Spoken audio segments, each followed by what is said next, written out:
What is going on? Welcome to another TubeBuddy live stream. Today, we are going to be talking about some fun stuff, which is, for example, how to get 400,000 subscribers on YouTube. You want 400,000 subscribers on YouTube, don't you? Of course you do. And a lot more than that also. But I'm going to talk to you about how to get more subscribers. I'm also going to give you some insight on basically the process that I went through and the things that I focused on in order to get to where I am today. Evan Carmichael, what is up, man? Nice to see you in here. Andrew Can in the house.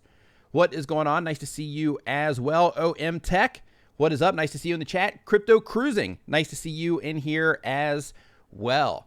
So basically, some of the stuff that I'm going to be talking about today is some on the private information side. So some of it's going to be stuff that you've heard in videos before, but some of it is actually going to be information that I just haven't shared publicly. And it's not necessarily that it is like, you know, a secret per se, but it's just more in line with, you know, things that I focused on and things that that I wanted to make sure that I did, and things that were important to me, and just some internal things as well that were also an important part of the process that I want to share with you. So the very first thing that I want to encourage you to do, though, before we get into that, is share this out on Twitter. Right now, share it out to Twitter, share it out to a Facebook group. If you happen to be in any YouTube Facebook groups, go ahead and get this shared out right now so we can share this information with more people. So the very first thing for me that made a huge difference on the platform, and the better that you get at this, the better off that you are going to be, is the very first thing that I did was I started learning how to use the stats, right? And this is like back in the day, right? Like I had to go in just like everybody else does when they first start out on YouTube, and I had to learn how to actually use everything, right? So it's like, you know, what does this mean? What does audience retention even mean? What is a playlist? What is, you know what I mean? Like I had to go through that process of actually learning the platform. And by going through the platform, it was actually before YouTube had their Creator Academy. They actually had a YouTube playbook that you would download. But I went and I downloaded that, read all the information in there, and then I went in and I just started, you know, going for it in terms of trying to educate myself on the platform and how their system worked, so that once I, you know, could get the ball rolling a little bit, I would be able to identify, you know, hey, how are people responding to this? What are they liking? What are they not liking? And things like that. So I had to go through a learning process in order to do that. And I've actually got a disclaimer for this also, which I'll say here towards the end. Paul Peck Drywall, what's up, man? But the very first thing, basically, in a nutshell, is that I had to learn the platform that I was on. And I see a lot of people, like when we do our channel reviews on Saturdays, I see a lot of people that come on and they're trying to figure out, you know, why things aren't working for them, but they're not going through the process of actually learning how the platform works itself, not going through the process of educating themselves on their analytics so they can understand how people are responding to the content. Because, of course, at the end of the day, you know, the content carries everything. However, in order to make that content better for the people that YouTube is serving it to, it's really important to make sure that you have an understanding of how that stuff works. So educating yourself is number one. Educating yourself on analytics and how the platform works is paramount. The next one up is that I started focusing on the viewers instead of focusing on myself. Started focusing on you. Right? So basically with my YouTube channel, for anybody that's been a part of my channel for a really long time, I used to have it to where you land on my channel page, it was just my name, right? I'm thinking like, yeah, you know, it's my name. People are going to come there. They're going to know who I am. Right. But at the end of the day, that was the wrong approach. Like the right approach was, okay, I'm gonna try to make this less about me, and I'm gonna build that stuff in later, but I'm gonna make this less about me, and then I'm gonna shift it so from the outside, as soon as somebody starts experiencing my content, they're going to know what's in it for them. They're going to know, you know, what it is that I'm offering on my channel. They're going to know all of that stuff. So I basically took it from advertising myself to advertising what the viewer was going to get from me, what you are going to get from me, right? So that was another thing that was really important. And part of that also was following the audience. And this one is really difficult. So the algorithm itself follows the audience, so it only makes sense that as a content creator, we should do the same, right? So Of course, you want to make content that you enjoy making, because you're going to be making it for a really long time. You want to make something that you're passionate about, and it's even better if you can make something that will, that is helping just the greater good in some way, or helping other people in some way. But one of the things that happened on mine was I was making general helpful stuff, like how to be productive in a coffee shop when you're trying to do work in a coffee shop and there's other people trying to talk to you and things like that. How to come up with video ideas, how to be comfortable on camera. I wasn't doing any YouTube tip stuff at all. And once I made a couple of videos I made one on like SEO, and then I had the ones on like video ideas and stuff like that. And once I started making those pieces of content, people started saying, hey, give us more of this, give us more of this, give us more of this. So I said, okay, here's another one. Let's see how they like that. And then I just kept doing that over and over and over again, and people kept responding to it. So basically, I was able to identify on this current channel, I was able to, hey, D in the house, what is up, D? But I was able to identify that, hey, this is content that people want, so I'm going to give them what it is they want, because I enjoy making the stuff. So I'm going to give them what it is that they're actually asking for. And in terms of actually giving, another thing that I did in that process is I actually gave freely. So and a lot of times, like people in my position, when you're like, sharing this kind of information with people, a lot of people will, they'll hold stuff back. But one of the things that I started doing right out of the gate is I was like, hey, if I know it, I'm just going to let people know that I know it. And I'm going to let people know so that they can take the, so they can take, a similar path, or so that they can have a better understanding of what it is that they're trying to accomplish. And I didn't put any of that stuff behind anything. It was just like, hey, here's the information, do what it is that you want with it. And people appreciated that. And people could see right out of the gate, because I gave so freely, that I cared about what it was that they were doing, that I cared about their success and if they were getting results or not, right? So people really started responding to that as well. Another thing that I did, and I encourage everybody to do, is I studied other creators. And by studied, I mean writing down, hey, this is how long their videos are. This is how long their intros take. This is the stuff that I liked about the video, stuff that I didn't like about the video. And the reason I did that is, one, because it gave me a chance to see my insight into why people were responding to their channels, but it also helped me analyze my own content, which is really important. So, like, for example, like as content creators, we put content out there and we're like, hey, this is great, everybody's gonna love it because I love it, right?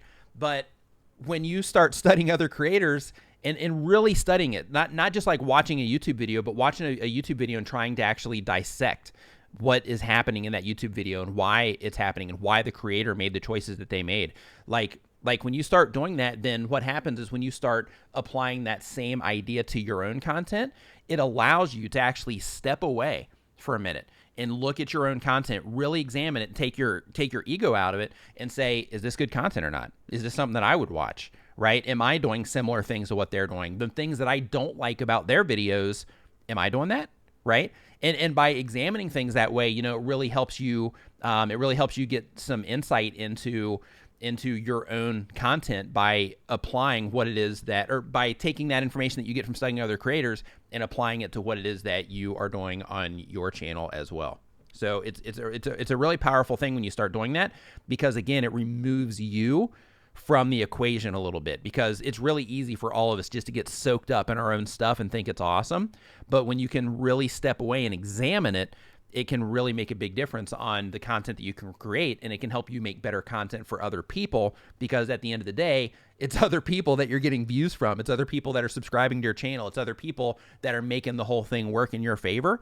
It's not just you watching your videos, time and time again. So it's really important to examine it so that you can make sure that you're fine-tuning your content in a way that other people will respond to.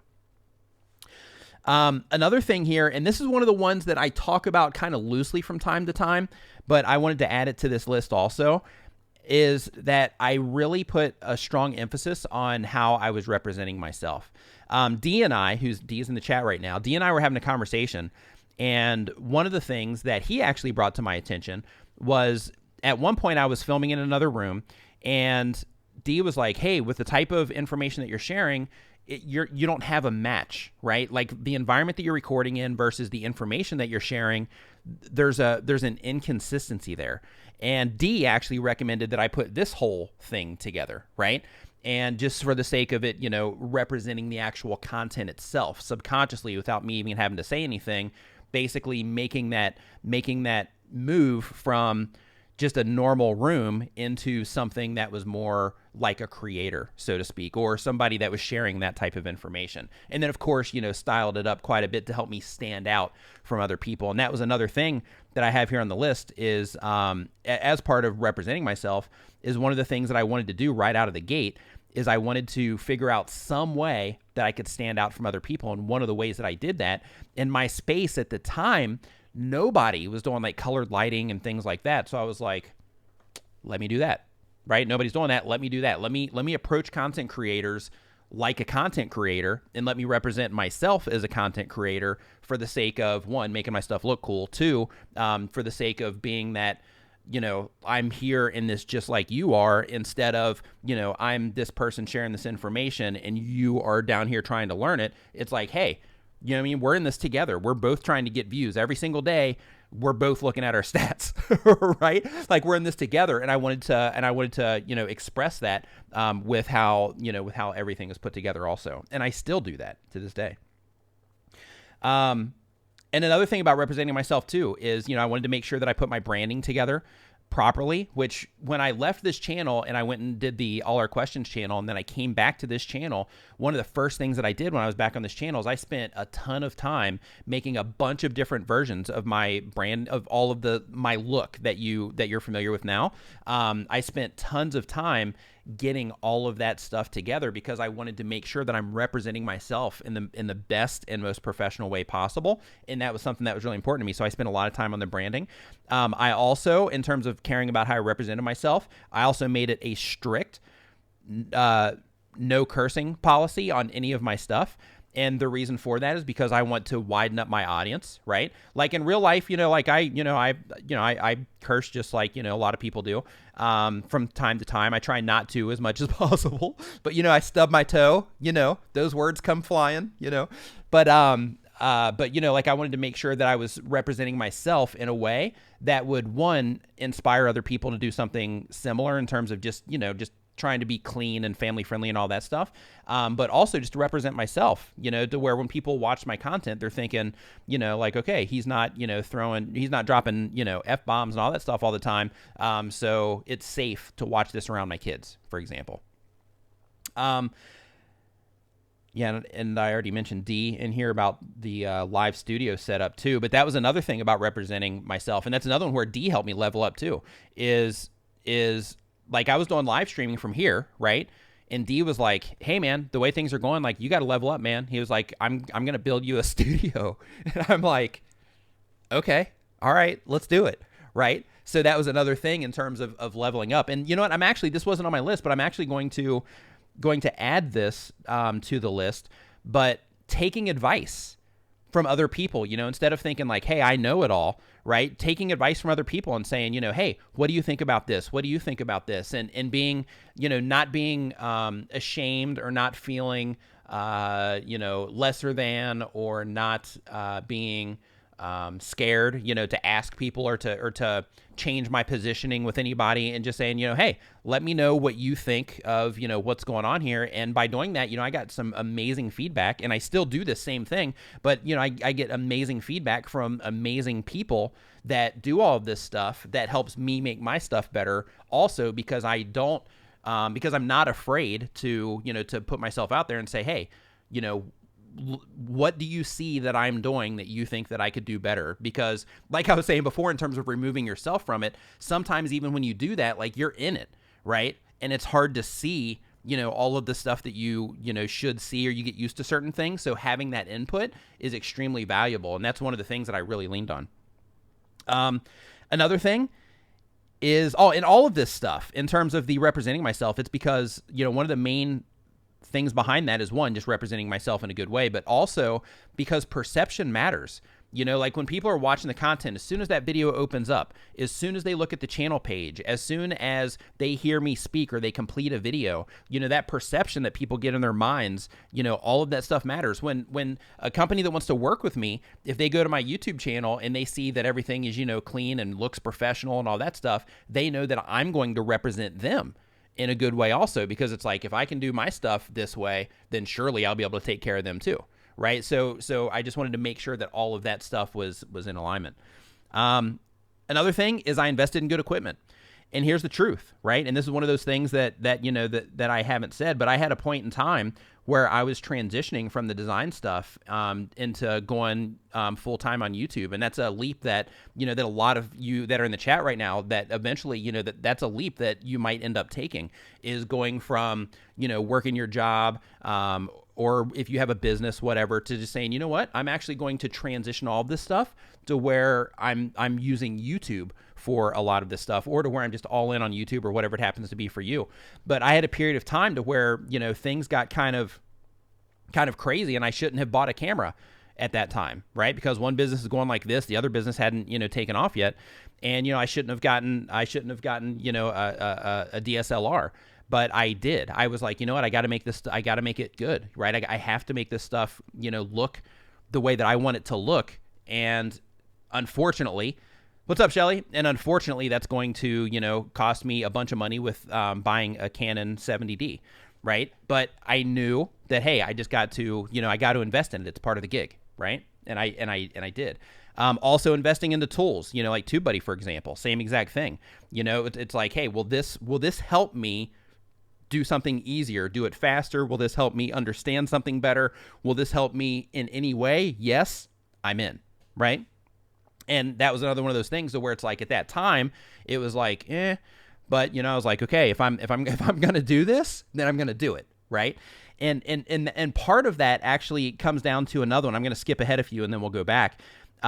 Is that part of this also, and investing in these tools and things like that, is also, and this one's a mindset thing.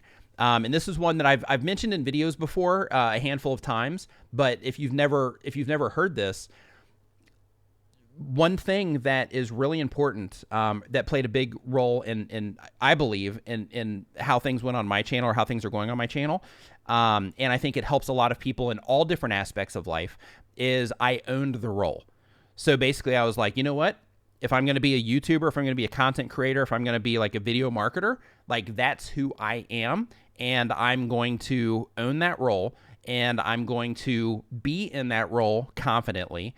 And everything that I do, I'm going to try to do it like people in that role do it, right? So that means if I have to go out and buy a camera that I shouldn't have at the time, I'm going to do it. That means if I'm going to have to use, you know, this particular tool or these tools, then I'm going to get them, right? That means if I have to get, you know, something for my set, I'm going to go get it, right? Because that's what somebody that is already having that success would do.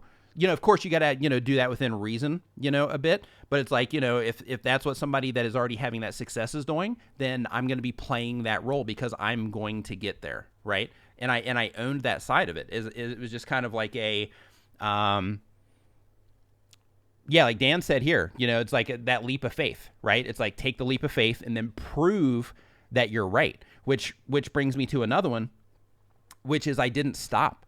You know, for the past 3 years, up until recently with the traveling that I've been doing, for like 3 years straight, I didn't miss uploads. I didn't miss uploads. I might have like shifted a day here or there, but like I was consistent for like 3 years straight, just grinding it out. No matter what, I would stay up late if I had to. I would shoot videos 2 or 3 times if I had to. Like I was in the Philippines once. This was just like a year and some change ago. I was in the Philippines and I had to upload a video overnight because the internet sucks so bad. I had to upload a video overnight, get to the place that I was supposed to be at there to do something else late so that I could get a video up and get a video published onto YouTube. Right? So like that particular case might have been overboard, but at that point in time, you know, like I had to You know, like I understand that if you keep showing up and you keep putting in the work, that things will work out for you. And because of that, I had to make sure that, hey, I have to keep coming with this. I have to keep coming, and I have to keep putting content out there. But yeah, not stopping. So, you know, another part of that too is sacrificing Saturdays. You know, like D and I could stream any day of the week, right? We could stream Monday through Sunday. But we stream on the weekends because that's when most people will have a better chance of actually coming into the stream, right? So we stream so that we can give people that time. We could stream in the daytime here, right, to where it's more convenient for us, but we don't. We stream where it's more convenient for you because we want to be able to stream so you can enjoy the streams and so that you guys can be a part of what it is that we're doing. But also that's where, you know, our audience is. So therefore, you know, in order to keep all this stuff the way it is, we have to make those sacrifices in order to, you know, in order to keep going, and we don't stop, right? Unless we're for the streams, you know, unless we're traveling, same with the content. But like, you know, we just keep going.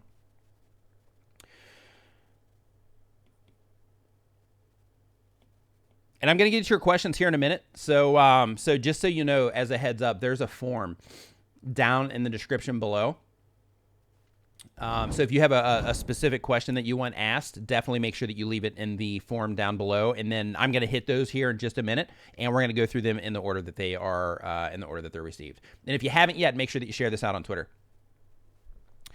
Another thing that I did that was important, and it's still important, is for a very long time, I answered every single comment that came in on my YouTube channel. That meant sitting at Starbucks and just going through comments for a very long time, every single day, to make sure that I got every comment answered. Even now, if you ask, or if you leave a comment on my videos, within 24 hours, that comment's going to get answered. So, you know, so making sure that people get that feedback when they're putting out, you know, when they're leaving comments is an extremely important thing, because it lets people know that, you know, kind of like what I was saying before in terms of focusing on the viewers, right? It's kind of that same thing to where it's like, if people know that they're getting replied to, then it's like, okay, well, this is a cool place to be because this creator is actually replying to me, where a lot of the creators on YouTube won't even take that time, right? So you're fostering that community. Professor Nez, which is something that's really, really important.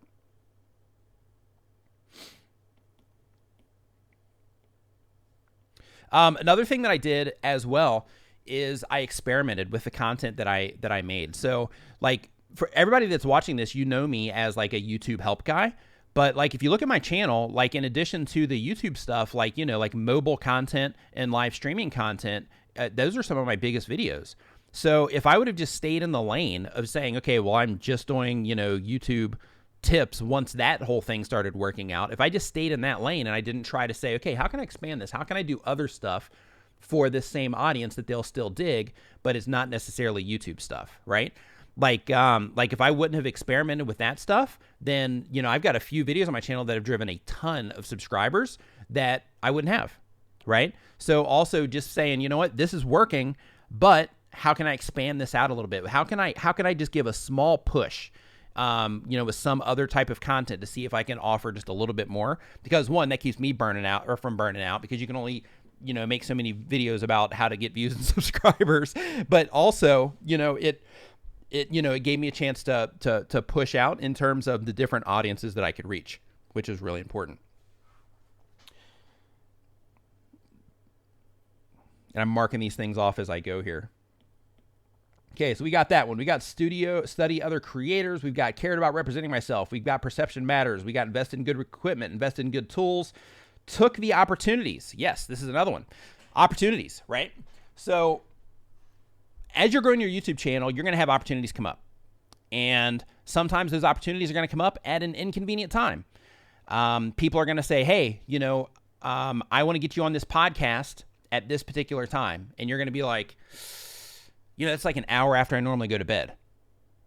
But yeah, I'll do it, right? That's another thing that I did. I still do it. When this stream is over, I'm actually hopping on another live stream for an interview with another person. So it's like, that's something that I still do. And it's not a big channel. They don't have a big following, but they're like, hey, you want to come on? I'm like, yep, absolutely I do.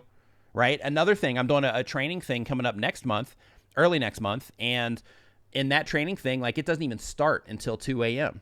But you know what? I'm doing it. Right. 2 a.m. I'm going to be there because it's a good opportunity, and I'm taking it. Right. So it's like, in terms of that side of things, it's like, when, like, as your channel starts growing, or if it's growing already and people are reaching out to you like, hey, you know, come on here, like, take those opportunities, right? Because every audience that you can tap into is, you know, that's potential, like, long-term viewers that you're tapping into. That's potential additional relationships that you're tapping into, because you don't know, like, for example, the podcast that I'm going to do later, or even here on the TubeBuddy channel right now, like, for those of you in the audience, this might, you know, there might be some of you that have never seen my stuff before, or that have never seen any of the content that I put out here on TubeBuddy either. So it's like, you know, this same exact thing, to where it's like, hey, this whole situation actually with TubeBuddy, with me live streaming on the TubeBuddy channel, TubeBuddy reached out and they're like, hey, would you like to stream on the channel? Yep, absolutely. Without question. Yep, I will do it. Thank you for inviting me over here to stream on the channel. Right. So it's like, any of those opportunities that come up, you know, it's important that you take them, you know, a lot of this is based on, you know, what it is that you're trying to accomplish. But I knew that I wanted to go all in on YouTube and video marketing and all of that. So because of that, I was able to take that perspective and say, you know, like, okay, I'm going to take these opportunities. I'm going to do, you know, whatever I have to in order to make this whole thing work out, because that's part of the gig, right? Also, collaborations, networking, and collabs, huge, right? Like, if you go back and you look through my content, I've actually taken a few of them down. But if you go back and you look through my content, you'll see that see right here, Maker Cut says it was through TubeBuddy that I found out about Nick. Yes, great example right there. So with the collaborations, like, if you go back and look at my channel, like, there was a period of time to where I was collabing all the time. Oh, just collab. And the reason with that is because, one, I wanted to network with other content creators, other people that were doing, you know, what it is that I'm doing. Because at that particular time, D wasn't on YouTube. So, like, I was in my own universe over here, to where I wasn't, you know, I didn't have anybody to talk to about YouTube. I didn't have anybody that was here locally that was also doing it, to where I could just sit there and talk about, you know, crazy comments that I got, or, you know, a video that I thought was going to do great but didn't, or whatever it happens to be. You know, like, I didn't have anybody to have that conversation with. So doing those collabs was a fantastic way to introduce me to a bunch of other content creators that I could talk to, you know, about this stuff. And even with that, like, there's that side of the collab, and then there's also the other side of the collab, which is, in that same process, I also had a bunch of other channels that had videos on them with me in them, which means that through the process of all those collaborations, what I did is I created all of these additional opportunities for people to find me through these other pieces of content that will live on YouTube for a really long time, unless they end up taking those videos down for some reason. So it's like, you know, taking all of those opportunities and taking all of, you know, like, investing in yourself, investing in the equipment, making sure that you are hyper aware of the perception that you're putting out on other people, extremely, extremely important. But in a nutshell, let's see here. Yeah, so Eileen saying that we did a collaboration also, thanks to Owen and the Business of Video podcast, which was another opportunity. You know, that was another one where Owen's like, hey, you want to do it? Yep, absolutely. Right? Just took it. There comes a point to where it's like, okay, now I got to start being, like, a little bit more protective of that, and making sure that I'm, you know, spending the time a little bit better, just because there's a lot more going on. So you have to balance your time, you know, as well. However, taking those opportunities, you know, like, if you're like, can I fit this in? Yep. Okay. I'm going to do it. Right. And most importantly, before we get into the questions here, most importantly is, I tried everything that I possibly could, and this is something that I still practice constantly, is I tried everything that I could to make this whole entire process, and the process of creating content, the process of planning content, you know, like, doing the whole thing, editing, you know, which I'm not editing anymore. Vigard is doing the editing on almost everything now, which is awesome. But the process of this whole content creator thing, just focusing on making sure that it was fun and positive, which is a really important part of it. But making sure that it was fun for me, making sure, great, there goes my pencil, making sure that it was fun for me, making sure that it was a positive experience for me, so that I would enjoy it. And I learned that the hard way. On the other channel that I did is, on that one, it was a great channel, loved making the content, loved learning all the information that I had to collect for that channel, loved all of that, but it just didn't work well with my lifestyle. And because of that, it ended up like stressing me out. But with this one's great. I've enjoyed almost everything of the entire process. Of course, there's like little things here and there that are just like, but you know, for the most part, you know, at the you know, the big picture, like this whole entire thing has just been an awesome process. And it's because I've taken effort and taken steps to make sure that I enjoy the process, to make sure when something happens with YouTube, when they make a change of some kind or whatever, that I'm not like stressing out about it, that I actually look into the information before I start getting caught up in the hype train of like, oh my God, YouTube's over, it's shutting down, you know, all of that stuff. I just started saying, okay, I'm actually going to examine this first before I start freaking out. I'm going to make my own, you know, thoughts on what's actually happening here. And then I'm going to navigate through there. I'm going to decide, is this important? Yes, no. And then basically move on from there. So, but I would say one of the most important things was just making sure to continue to have fun, because with this whole thing, like having fun and enjoying it and working it into your lifestyle really makes for a really cool experience as you go along. Now, in terms of getting views and things like that, because I'm sure there's probably a lot of you right now that are like, hey, I'm wanting to get some info here and getting views and all that.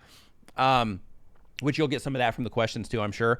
But, you know, another part of that is I also made sure that every single video that I put up, and it wasn't until recently that I started, I would say within the last like 6 to 8 months, that I started experimenting with just putting out random content that wasn't fully optimized for search. I would still go after certain keywords, but it wasn't fully optimized for search. But still, almost every single video that I put out on my channel is optimized for search, because I understand that that's a powerful discovery system. And the foundations of my channel, almost every video that's on my YouTube channel is optimized for search. It's optimized for discovery. And because of that, I have views coming in every single day, and those views are converting people into subscribers, which is, you know, what helped me get to that 400,000 subscribers. So, you know, of course, you know, like search, like Dan's saying here, Creator Fundamentals, he's saying search is the win. Absolutely. Search is a huge win. The recommendation features like those, you know, if you can, depending on the type of content you make, if you're making like entertainment content and stuff like that, then, you know, those recommendation features are something you want to heavily lean on. Even with our content, you know, with this type of stuff, you still want those recommendation features, but we just don't have that same mass appeal that some of that other stuff does. So because of that, you know, we don't get that same reach that some of the mass appeal content does. But yeah, just making sure that the video is optimized for search, making sure that, you know, I was studying the analytics with every video that I put up also, and that I would post-optimize the videos too. And post-optimize basically means that if a video was published, then I would give it, you know, 2 weeks, 3 weeks, maybe even a month, and then I would go back through it. And then depending on how that video was performing, maybe I would change the thumbnails, maybe I would change the text in the thumbnails. Once I ran across TubeBuddy, then maybe I would test the thumbnail. I would go back through and, you know, re-optimize the tags on it or the title or, you know, whatever. But basically I would make all of that stuff a part of the process in order to keep it all rolling. So yeah, so now we will get into the questions, because I know that you know, there's probably a lot of questions in here that people want answered. So I will get into those right now. So today, while I'm actually getting the questions ready, so today I went out and shot videos. I shot a music video with a local content creator. That was fun. We actually went out. We got stuck in the rain twice, which was fun. We had to hide from the sun a couple of times because it was too bright. But it made for an interesting day. So the very first question, and just as a heads up, if you are just coming in here, if you have a question you want answered, make sure that you leave it in the form down in the description below, because that form is where I'm going to be pulling these questions from. So the very first question is from Kids Toys World. It says, hey, Nick. What's up, Kids Toys World? It says, we have a kids channel, and when we upload a video, let's say learn colors with lollipops, there are so many... there's so many others doing the same topic. What we don't understand is even if our video, we have all the good tags and titles and a nice description, still our video is not getting placed with first or 50 results, and others do not have any tags or description, but still they show up in a higher result. What are we doing wrong? So when it comes to showing up in search, it's not just, it's not just, hey, I got to put these tags in there and I got to put this title and then it's done. Like, it's all of the things. It's a whole package, right? So it could be something like this. You know what? I can't actually pull your channel up, but like it could be something like this, for example. Like it could be something as simple as those channels when they publish their video. If your channel isn't a sizable channel yet, it could be when they publish their video, they just got tons of data flooding into it immediately. So YouTube said, hey, bam, we're putting this right here. Tons of engagement, which is one of the factors for search.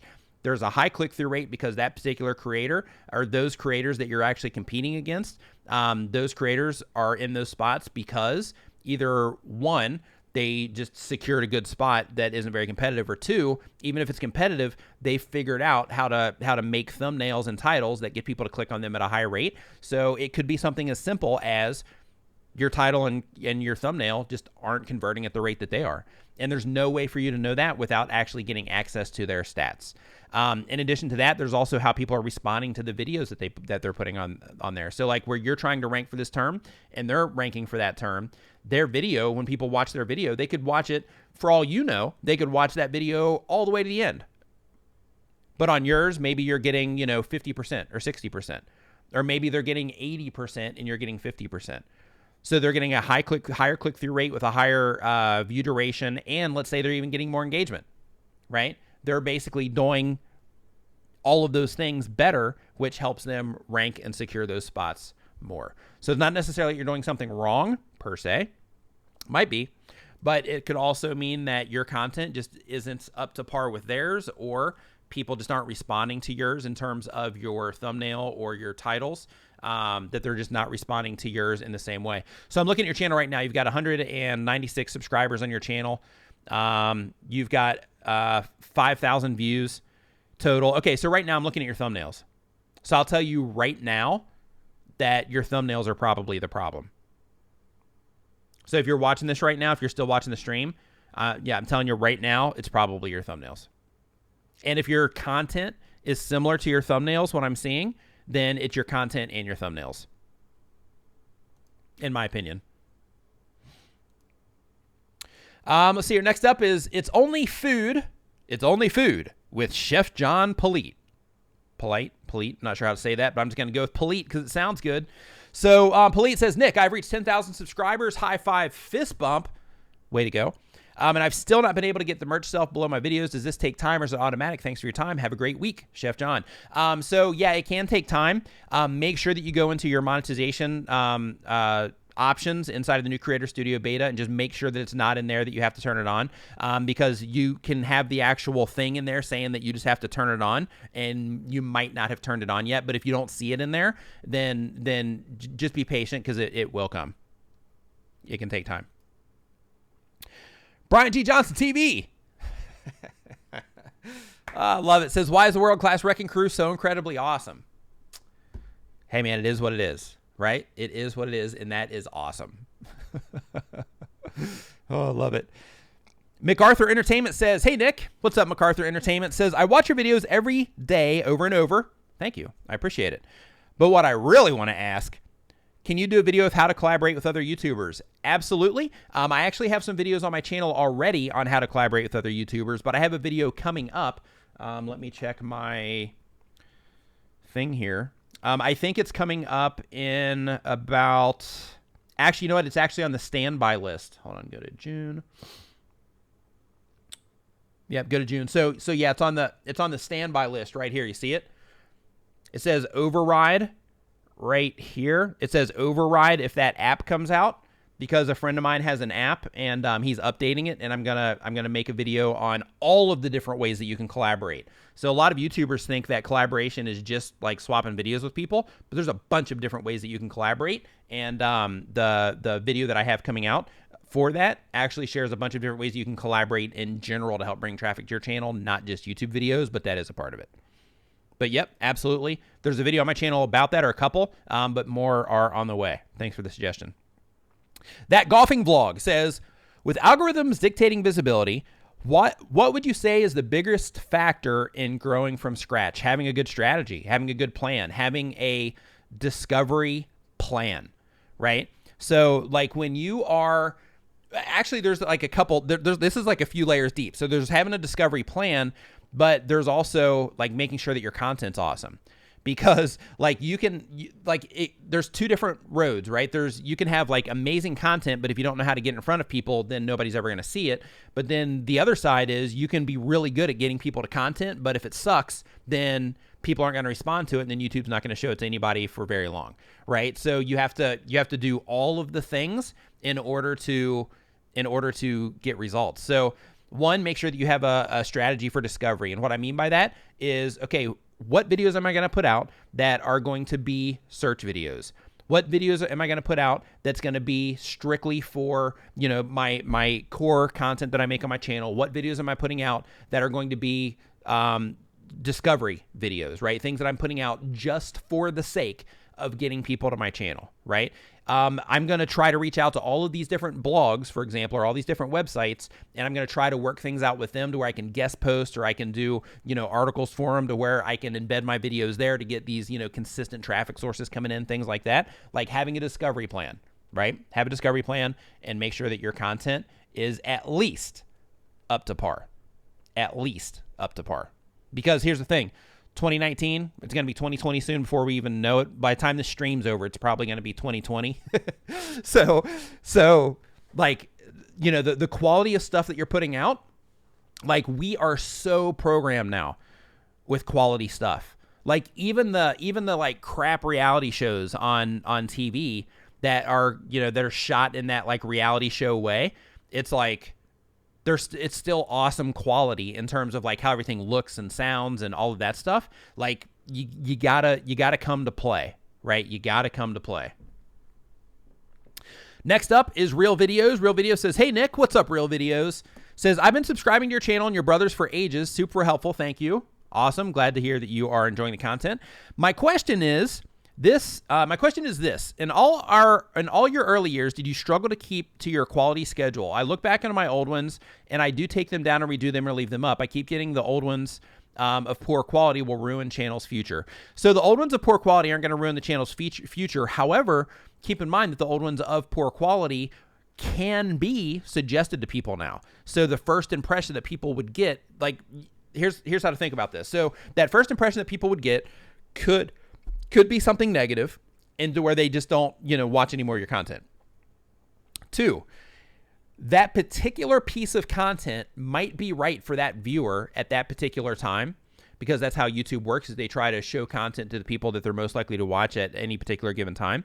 So when they show that older piece of content to that person or those people, and they come into that piece of content, if they do watch it for a little bit and they're like, this isn't great, and they notice the date on there is wrong, or not wrong, but it's old, and they're like, let me see what else is on this channel, and they click on it and they're like, wow, look at all this new stuff, this is great, and then they subscribe, right? So it could be a doorway into your channel, especially if those videos are consistently getting views, and it could be something that, that would be kind of like, I'm not going to subscribe to this guy. But the thing is, though, if they come in and they watch it, then there's a really good chance, even if it's for a little bit, there's a really good chance YouTube's going to show them at least something of yours in the future anyway. So yeah. So in terms of struggling to keep the quality, I didn't, because I made it a priority. And with that priority, it was like, okay, my videos got to, they got to look and sound a certain way. And looking back, which is funny, one of the things that that I notice in mine is, at the time I had videos to where I'm like, yeah, this looks great. But now when I look back, I'm like, oh my God, I can't believe I put that on the internet, right? However, Grandma Lolly. However, those are the videos that those were the steps that I took. They're the pebbles on the road, so to speak, that got me to 400K. Andy HHHDX says, is there a good way to advertise your channel without looking spammy over social media? Absolutely there is. That's a great question. So to advertise your channel or to share your content on social media without looking like a sleaze bag, One of the things that that you can do is just integrate yourself into communities. And what I mean by this is, like, if you're a gaming channel, this might be a little bit more difficult. But for pretty much everything else, even with gaming, you can do this because of like subreddits and things like that. But basically what you want to do is you want to integrate yourself into the community so that you become like a known person in that community.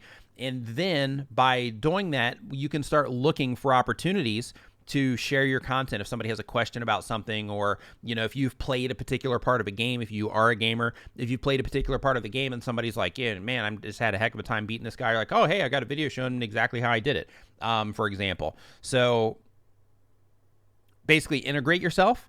And then once you're integrated into that community, then your content's going to be more welcomed, right? Because it's like, okay, they are actually a part of this community. They're not just somebody that's like swinging by, dropping a video and heading out, right? Another thing on that note, just as a heads up to you also, one thing that you can also do to help integrate yourself is you can go into Twitter. And right now, even if you don't have any followers, you can go in there and you can start following other people that are interested in the same types of things that you are. And you can start joining in on conversations, right? So if you are following these people that are talking about the same things that you're into or the same things that you make content about, then you can start joining in their conversations to where, like, hey, all of a sudden you're like showing up a lot in the conversations. And oddly, by doing that, that will actually bring a lot of attention to you from some of the people that are in the tweets. And especially if you kind of work your way up and you start, you know, hey, I'm gonna follow and interact with, you know, these smaller Twitter accounts, and then I'm just gonna keep, you know, exhausting all of them until I'm in contact with everybody. By doing that and constantly involving yourself in the conversations, it can actually bring a lot of attention your way. A great example of this, I don't know if he's in the chat right now, but like Photo Finn, you know, like through the interactions that we've had on Twitter, you know, Photo Finn now, he's like, you know, I feel like I know the kid, and you know, like from our like he comes into live streams and stuff like that too, but you know, a lot of that actually comes from Twitter instead of the live streams, which is interesting. Mike Phillips, what's up, man? Says, how long did it take you to have a fully sustainable income with YouTube alone versus your prior career/jobs? So from YouTube alone and everything being fully sustainable off of YouTube, shortly after I crossed 10,000 subscribers, maybe roughly around 15, was where I was like, you know what? Now I'm okay to just go all in on this. Yeah, I would say somewhere between like 10 and 15. And basically what I did is, like, when I was doing the All Our Questions channel, that got me hooked on YouTube, right? That got me hooked on YouTube, and that got me like, yeah, this is what I want to do. And what I had to do is, when I came back to my current channel, I had to have a plan in place, because part of the thing that burned me out with that other channel, even though it was a great channel and I loved it, still love it, but one of the things that burned me out was that I had to work and do YouTube, right? So it was like I had to do the design stuff and do YouTube at the same time, and I just couldn't. I just couldn't do it, right? I couldn't handle the load for a long period of time. I could grind it out for a while. Like, I think I did like a solid like 9 months of uploading content, or at least like prep and then uploading whatever. But it was a long time. And then I just couldn't handle it. Like, I was like spinning plates, and then they just came crashing down, so to speak. And that crash was in here. It wasn't externally, it was in here. And then that's what brought me back to this channel, because it was just easier content to make at the time. So when I came back, the very first thing that I had to do, and I actually still have it sitting in a box over here, is I wrote out a plan. Like, I wrote out exactly what I needed to do. I wrote out what I needed to create. I wrote down how I was going to monetize it. Before I even started making that first video again back on this current channel, is I wrote down, hey, this is exactly what I'm going to do to monetize it. This is going to be the plan for like the next few years. And I'm still working through that plan, like as I'm having this conversation right now. But basically, like, by doing that, it took yeah, it was between like 10 and 15,000 subscribers, somewhere in that range. And it definitely wasn't from ads. My content, my type of content that I make on YouTube doesn't pay hardly anything in ad money. So like, when it comes to like the live streams and stuff, like the super chats and all that stuff, it's like, all right, sweet, because it does better than the AdSense does. Anna Laza says, variety channels. I have many passions. It's hard to choose. Can I make a variety channel work successfully? Technically, sure. Technically. However, it's probably going to take you a really long time to do that. One thing that I would recommend to you, and as a creative person, content creators, as creative people, content creators have this thing, right? We all have this thing where it's like, I love making stuff, right? So I do stuff for YouTube. It's like, I love making stuff, like D, for example, right? Like, he does his mobile stuff, but like, he also loves making costumes. He loves tinkering with stuff and, like, you know, building things and stuff like that. And what wouldn't work is him saying, okay, well, I have this mobile channel, but I'm going to also put on the cosplay stuff. And then I'm also going to put on like any of these additional things that I'm interested in, or, you know, like with any of this stuff, you know, it's like any of the different things that you're interested in, saying, I'm going to take the niche content, and instead of just doing a niche channel to where it's one big massive value for a lot of people, I'm just going to completely dilute it and just put a bunch of random stuff to serve myself that isn't serving anybody else. Right? So here's what I recommend, because you have that creative thing, you have that creative itch that you have to scratch. I recommend that you have one channel. If you let me back this up, if you want to get a sizable channel on YouTube, if you want to use YouTube as like an income source, if you want to use YouTube to create additional opportunities for yourself in life and things like that, then here's what I recommend. Have one channel that is about the thing that you are the most passionate about, the thing that you're like, you know what, this is just, I just love this stuff, whatever it happens to be. Have the one channel that is that. And then have another channel that is your, you know what, this is my creative expression channel. I'm just going to put whatever it is that I want there, right? Still put equal effort into both of them. But what you're going to see is you're going to see that the one channel that you're focusing on, the thing that you're the most passionate about, you're going to see that particular one is going to end up doing better. And the reason for that is because if somebody comes and they watch, let's say you have 4 videos. If somebody comes and they watch this video, if these 3 videos are also something that they would enjoy, when these videos get suggested to them on YouTube, there's a high likelihood that they're going to click on these videos, right? When they come and they watch this video and they go to your channel page to see what else you have, and then they see a bunch of these other videos that are also similar in topic or the interest set of these people that watch this video, then they're going to say, wow, this is a bunch of stuff. I couldn't possibly watch all this right now. So what I'm going to do is I'm going to subscribe so that I can watch any future content. And I can also come back and watch any of this other stuff as well, because I want to watch it all, right? However, if you upload video A here, video Pinky, if you upload video Pinky and then video index finger, is that what this one is? Hold on. I got to be careful here. Anyway, if you upload video Pink, if you upload video A, and video B, C, and D aren't related to each other in any way, shape, or form, then when these get suggested to them, people aren't going to click on them. And when they don't click on them, then YouTube is going to be like, hey, people aren't into these. And then YouTube is going to start burying those. Now, there are exceptions to this. Sometimes you can have, you know, a couple videos that one takes off in this area, another video takes off in this area. And because of that, you're actually mixing your audience, which allows you to, you know, keep doing that same thing. And it can initially hurt the performance of the videos, but depending on the type of content that you're putting out, those videos can still come back up on the back end, so to speak. But focus is really important on YouTube, especially these days, because of how YouTube actually works, right? It's basically serving content to people that they're the most likely to watch because it's something that they might be interested in based on the stuff that they're watching. So when you start diluting that, you start messing with that, then it can start impacting your numbers. Andy Tandy, love that name. That's the best name of the day. Andy Tandy. Yeah, this little Pinky went to get a video about their hair getting done, and this little Pinky went to get a video about car repair. This little Pinky, actually they're not pinkies, they're just fingers. My channel URL shows random letters and numbers, YouTube channel ID, instead of a custom URL that I made. How can I fix this? It's always going to show that, but if you type in the custom URL, then that's going to show up as well. So you actually get both, because that YouTube channel ID is kind of like I am one-stop shop for all things hair care. But the channel ID, that's kind of like your social security number for your YouTube channel, right? So that you're always going to have that. And in terms of the custom URL, even if you change that custom URL, your channel ID is actually going to stay the same, but the custom URL is going to change.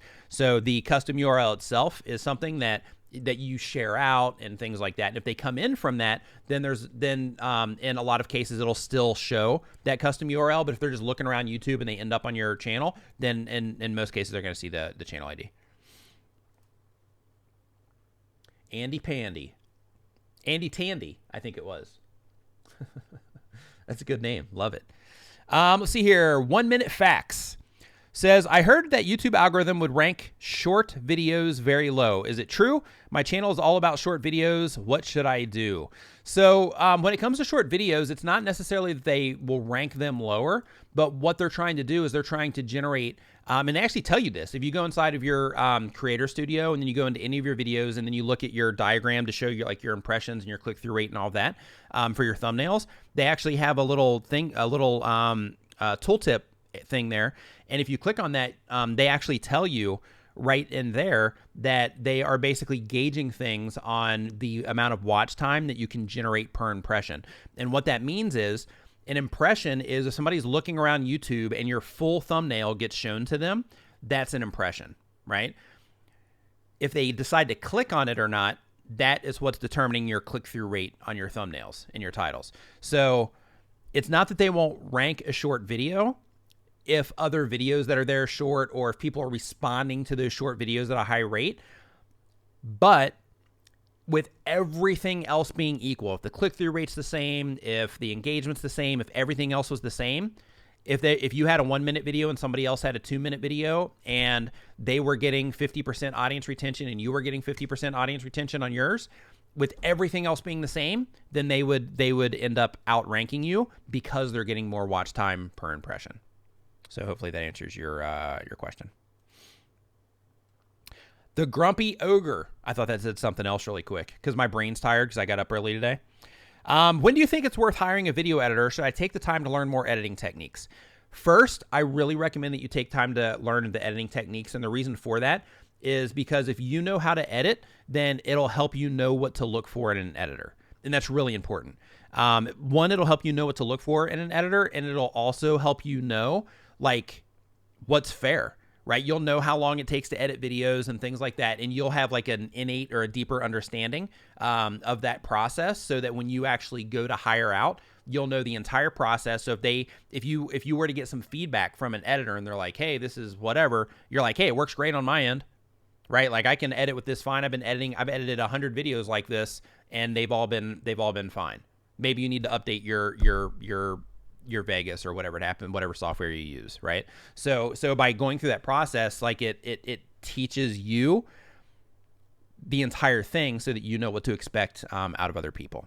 Now, in terms of once you learn that process, it all comes down to like your time. Like me, I edited videos, every single one of my videos up until I started trying to work with editors about a year ago. And I went through a few. There's actually one in Bangkok. He did a really good job, but it's just the actual workflow that we had didn't really work out. But once I found Vigard, like Vigard is incredible. Like having him edit the videos and he can still mimic my style and all of that. Like having him mimic my videos or edit my videos has been a game changer for me in terms of the amount of time that I'm able to put into other things, which is great. So one thing that you got to think about in terms of hiring an editor, one is I would make sure that you have money coming in from your channel, right? So just like any other business that you would do, you would want to have money coming in, then you'd want to reinvest that money, right? So this would be the same way, to where you can say, okay, well, if I'm spending this time editing my videos, if I started spending that time doing other things, what would those things be? Right? That would be income producing from the channel, because really the only reason that you'd probably want to have an editor is if you were actually getting some type of income from your channel anywhere, if you're trying to. So because of that, you have to put your business hat on and say, okay, if I'm not spending the time doing this, what other income producing thing can I be spending my time doing so that you can make it worth it to have the editor? Next question is from Sneakerholic Bees. I've optimized many keywords in the past, but I think they're not really being searched as often. How do you know if the keywords are strong enough for people to actually search for? Fantastic question. And lucky for you, we are on the TubeBuddy channel right now. So TubeBuddy has a thing called the Marcus. What's up, man? TubeBuddy has a thing called the Keyword Explorer. The Keyword Explorer will help you know if the keywords that you are searching for are getting searched, or that you're optimizing your videos for. It'll let you know if they're actually getting searched for or not. So definitely make sure that you check out TubeBuddy and that you install it. You can do it. You can install TubeBuddy free just to give it a test drive. And inside of that, they have the Keyword Explorer. Now, as a heads up, when you are using the Keyword Explorer as a free TubeBuddy user, they're going to show you just general results in terms of the actual rating for it. However, if you have a purchased version, then they're going to show you the weighted results, which means that they are actually catered to your channel and the content that you're putting out. Just as a heads up. It's the Marcus. Okay, next question is from Crunchy San. Says, thank you for your amazing advice. I'm glad that you are enjoying it. I've recently started creating product-centric content, but realized it's too specific and not getting enough traffic. Do you have any tips on how to expand your social media audience to, in turn, grow your video engagement? So in terms of using your social media audience to grow your YouTube engagement, one thing that's really important to always remember is that the people that you're trying to reach are on YouTube already, right? So because of that, and if they're not, if it's like, hey, well, actually they're not, Nick, they're actually on LinkedIn, then you need to be uploading to LinkedIn, not on YouTube, right? So you want to think, okay, if my audience is here, then I need to actually tap into all of YouTube's discovery systems in order to get my stuff in front of them. So what it comes down to as a better idea isn't to use social media, which you can still do that as you're growing those channels too, to pull them in to start sessions here on YouTube. But another thing that you want to think about is, like, what topics am I covering that I'm trying to use to get me in front of people that are going to buy these specific products, right? So what video topics am I covering or what video topics can I cover that would get my videos in front of the people that would be a good fit for my product? That's part of why I started doing the video stuff again on my channel after I left it and then I came back to it, was because I built Tuber Tools. That was an asset that I talked about earlier. That was an asset that I had to build in order to monetize quickly, because I was like, hey, I gotta do something. I gotta have something to send people to so I can start, earning off of this. And for me, it was Tuber Tools. So what I had to think about is, I actually did it was kind of like a cross thing. So it was like, okay, well, I already have some videos up about video stuff. So what can I make for video creators so that I can keep targeting video creators was kind of my thing. And Tuber Tools was what came out of that whole thing. So basically knowing that I'm in front of video creators, what can I make for them? Your situation's in reverse, to where it's like, hey, I've got these products that I'm trying to get out there. So what content can I make to get my products in front of the right people? And it might not necessarily be like stuff where you would make like sales videos per se. It might just be other content that would be a good fit for those people, to where you can introduce your products to them as a, this video brought to you by, or as a, this is our YouTube channel, if you enjoyed this video, make sure you check out whatever.com or whatever it happens to be, to bring more awareness to your products. And that was question number 15. All right. Wow, that hour went quickly. So here's what's going on. Hey, Bigard's in the chat right now. I was just talking about you, man. Thank you for what you do. It's very much appreciated. So here's what's going on. So on my channel here, in just a little bit, I have a video dropping on how to plan YouTube content.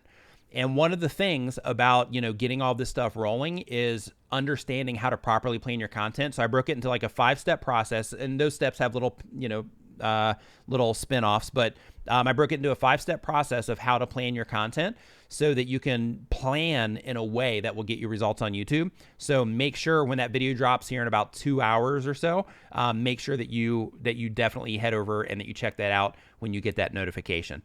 I'm also going live here in just a little bit. So watch a YouTube video right now. And once you are done with that video, go watch it on some random channel, go watch one of my videos, watch a TubeBuddy video, whatever, or watch a video from somebody, just watch a video. And then after that video is done, check my Twitter here in like about 30 minutes because I'm going live on another channel here on YouTube also. Also, TubeBuddy has a Discord, and is there a link to that in the description right now? Let's see here. Yeah, so there's a Discord. Two things, actually. There's a TubeBuddy Discord that you want to make sure that you join. There's a link to that down in the description.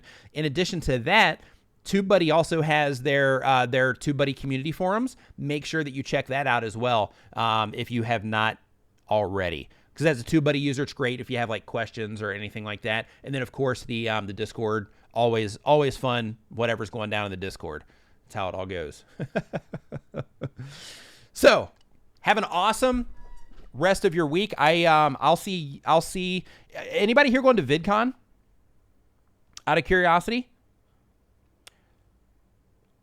Just 88 Discord is a community app. It's like a chat app. Andrew just put a link to it right there.